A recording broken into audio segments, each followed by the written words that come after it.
Oluvannyuma lw'obulumbaganyi obwakoleddwa abatamanya ngamba mu Rwenzori ku barracks ya poliisi e Kasese, enkambi y'amagye e Bundibugyo n'ebyalo Fort Portal, ab'ebyokwenda bakyagenda mu maaso n'okunoonyereza ku beenyigidde mu bikolwa bino. Mu bulumbaganyi buno abantu abawerako abeetabye mu kulumba ababadde n'emmondo, ebisi n'ebirala battiddwa nga n'abawerako baakwatiddwa. The people of Kasese, we are peace lovers.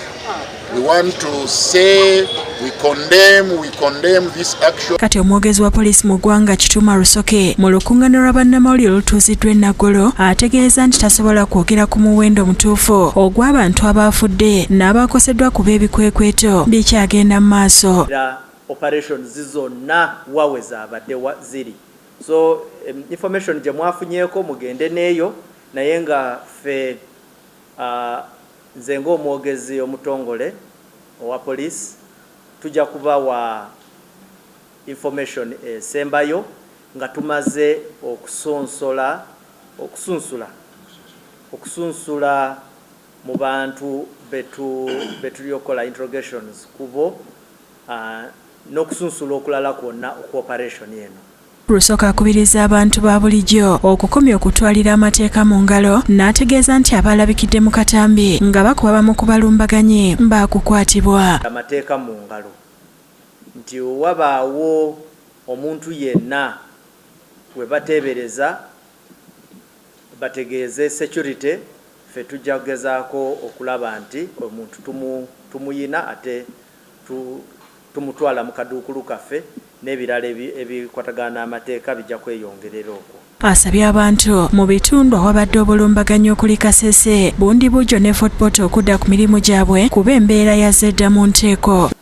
Twagala okutegeeza abantu nti situation wetuuse kati baddeyo bakole emirimu gyabwe bulungi, tewaliwo threat for now. Wabaawo ensonga yonna gye beeraliikirira bagisharinge naffe. Rusoka agamba nti banoonyereza ku katambi akalabikidde ku mutimbagano ng'omusirikale wa poliisi akuba omuntu eyabadde wansi essaasi mu kikwekweto ekyabadde Kasese.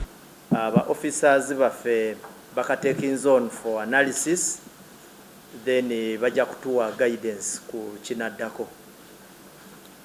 Mwekyabo obuyinza Fort Portal nga bakulembeddwa mu minisita omubeezi owa gavumenti ez'ebitundu Victoria Businje Rusoke basinkanya abakulu b'amasomero n'abakwatibwako okulaba we bayinza okwaŋŋanga embeera eyaguddewo. Ensinkano ebadde ku kibe kya disitulikiti e Kabarole. Abakulu b'amasomero basabye gavumenti okusaba ebyokwerinda okuli abapoliisi n'amagye ku masomero gonna kuba batamanya ngamba bayinza okugalumba. Requesting the government and all the stakeholders concerned to place a strategic detach to cover the area of Nyakasura School as a great institution. Basirikale okukuuma ekitundu kyaffe tufune permanent deployment ku institution day and night wabeerewo ki obukuumi obumala.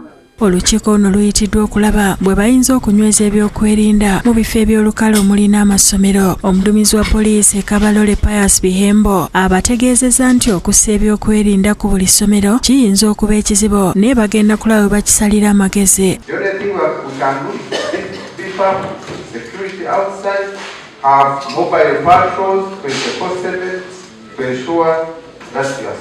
Yeegatiddwako Emma Businje, amyuka rasisi w'e Fort Portal ne Meya wa North Division Joseph Mahuhuko. Minisita Rusoke agumiza abakulu b'amasomero ng'ensonga yaabwe bwewuliddwa era nga yakukolebwako. We can't rule out that there might be a group planning in Kyenjojo, planning in Kyegwegwa, planning in Ntoroko. So soonest we should have a meeting of stakeholders that would carry the message back and we put measures to alert our people. Akuutidde abakulu b'amasomero okusigala nga bakaakamu. But the immediate actions, number one, is to be alert as their first commanders, our first commanders in the schools, to calm down and give assurance to the students. Mutebi Sulaiman ne Jonan Tusingwire bakusakidde eggulire lino ku Bukedde TV.